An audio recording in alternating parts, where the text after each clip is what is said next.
안녕하세요. 오늘 함께 살펴볼 이야기는 정말 극심한 압박 속에서 신앙을 지켜야 했던 한 교회, 바로 버가모 교회에 보낸 메시지입니다. 과연 어떤 내용이 담겨 있을지 지금부터 깊이 들어가 보겠습니다. 여러분, 타협하면 보통 어떤 생각이 드세요? 서로 조금씩 양보해서 좋은 결과를 만드는 것. 사실 긍정적인 단어잖아요. 그런데 말이죠. 신앙의 문제에 있어서는 이게 아주 위험한 길이 될 수도 있습니다. 오늘 우리가 살펴볼 버가모 교회 이야기는 바로 이 신앙의 본질을 흔드는 타협이 얼마나 위험한지에 대한 강력한 경고 메시지입니다.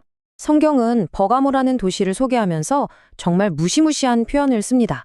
바로 사탄의 권좌가 있는 곳이라는 건데요. 아니, 도대체 어떤 곳이길래 이런 이름이 붙었을까요? 당시 버가모는 로마 제국의 아시아 지역 수도였어요. 그러니까 황제를 신처럼 숭배하는 것과 온갖 우상 숭배가 도시 전체를 지배하고 있었던 거죠. 교회가 처한 상황이 얼마나 살벌했는지 이 한 구절만으로도 충분히 느껴지시죠? 그런데 정말 놀랍게도 바로 이런 곳에 있던 교회에게 예수님은 먼저 칭찬부터 하십니다. 이런 혹독한 환경을 생각해보면 버가모 교회가 받은 칭찬은 정말 대당하고 강력한 의미를 가집니다. 네가 내 이름을 굳게 잡고 믿음을 저버리지 않았다. 이게 그냥 믿음 좋았구나. 이 정도의 칭찬이 아니에요. 당시 로마 시민이라면요. 1년에 한 번은 무조건 카이사르가 주님이다 라고 외치고 황제 신상 앞에 절을 해야 했어요. 만약 안 하면요. 그건 바로 반역죄, 즉 사형이었습니다.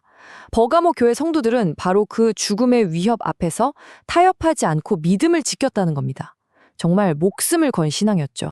그리고 이들의 믿음이 얼마나 진짜였는지를 보여주는 한 인물이 이름까지 딱 찍어서 언급됩니다. 바로 안디바라는 사람인데요. 성경은 그를 충성된 증인이라고 부릅니다. 이 한 사람의 이름은 버가모 교회가 그 끔찍한 박해 속에서도 믿음을 지켜낸 구체적인 증거이자 상징이었던 거죠. 전승에 따르면요. 이 안디바가 어떻게 순교했는지 아세요? 정말 상상 이상으로 끔찍합니다. 여기 보이는 저 노쇠 황소, 저 기구 안에서 산채로 불에 타서 죽임을 당했다고 해요. 상상이 가시나요? 이런 끔찍한 죽음 앞에서도 신앙을 포기하지 않았다는 겁니다. 당시 성도들이 마주했던 박해가 얼마나 잔혹했는지, 그리고 그들의 믿음이 얼마나 강했는지를 생생하게 보여주는 이야기죠. 자, 여기까지 들으면 버가모 교회에 정말 대단하죠. 목숨 걸고 믿음을 지켰으니까요. 그런데 반전이 있습니다. 칭찬이 끝나자마자 분위기가 180도 바뀝니다. 외부의 핍박은 이겨냈는데 정작 교회 내부에서 아주 위험한 문제가 자라나고 있었거든요. 성경은 이렇게 말합니다. 그러나 내게 두어 가지 책망할 것이 있나니? 와, 이 한마디에 분위기가 정말 싸늘해지죠? 그렇게 칭찬받던 교회가 도대체 무엇을 잘못하고 있었던 걸까요? 문제는 바로 거짓 가르침이었습니다. 두 가지가 나오는데 하나는 구약시대의 발람의 교훈, 또 하나는 니골라당의 교훈이에요. 이름이 좀 어려워 보이지만 핵심은 간단합니다. 둘 다 결국엔 신앙생활의 세상적인 것, 이교도적인 것들을 슬쩍 섞어 넣어서 이 정도는 괜찮아 하고 타협하게 만드는 거였어요. 그리고 그 끝은 언제나 똑같았습니다. 우상숭배와 도덕적 타락이었죠. 그리고 여기서 성경이 지적하는 진짜 중요한 포인트가 나와요. 단순히 그런 이상한 가르침을 하는 사람들이 교회에 있었다는 것, 그 자체가 아니에요. 더 큰 문제는 교회가 그걸 그냥 보고만 있었다는 겁니다. 관용과 수동적인 태도, 바로 이걸 지적하는 거죠. 마치 오만에 퍼지는 암세포 같은 생각들을 그냥 내버려 둔 거예요. 그래서 책망이 그 몇몇 사람이 아니라 교회 공동체 전체를 향하고 있는 겁니다. 그럼 이 위험한 타협에 대한 해결책은 뭘까요? 아주 간단하고 직접적이고 또 시급한 한마디였습니다. 바로 회개하라.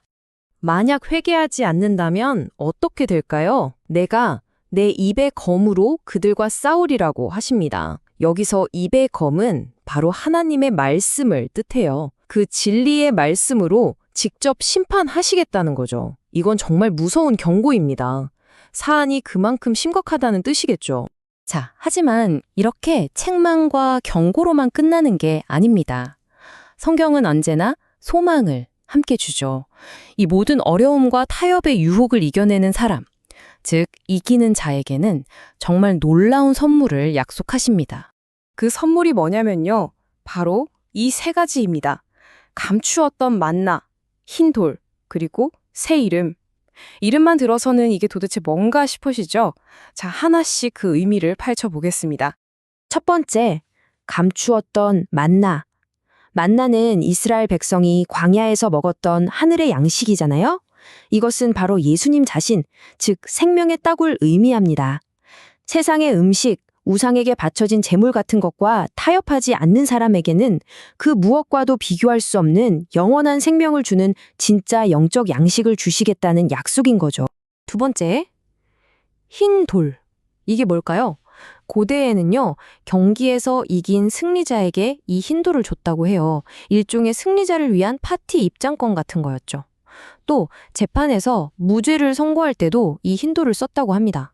그러니까 이 약속은 이런 뜻이에요. 너는 죄 없다. 너는 승리자다. 그러니 하늘나라 잔치에 들어올 자격이 있다. 라는 아주 확실한 보증수표 같은 겁니다. 그리고 마지막으로 새 이름. 와, 이건 정말 특별해요. 하나님과 그 이름을 받은 사람, 딱 둘만 아는 비밀스러운 이름이래요. 이게 뭘 의미할까요? 바로 하나님과 나만의 아주 개인적이고 친밀한 관계를 말하는 겁니다. 세상이 나를 뭐라고 부르든 상관없이 하나님이 불러주시는 나의 새로운 정체성. 정말 가슴 뛰는 약속 아닌가요? 자, 오늘 우리는 버가모 교회의 이야기를 살펴봤습니다. 밖에서 오는 핍박은 목숨 걸고 이겨냈지만 안에서 스며드는 타협에는 흔들렸던 교회였죠.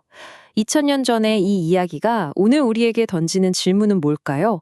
어쩌면 이 메시지는 우리 한 사람 한 사람에게 직접 묻고 있는지도 모릅니다. 당신의 삶에서, 당신의 신앙에서 타협하고 있는 영역은 없습니까? 라고요.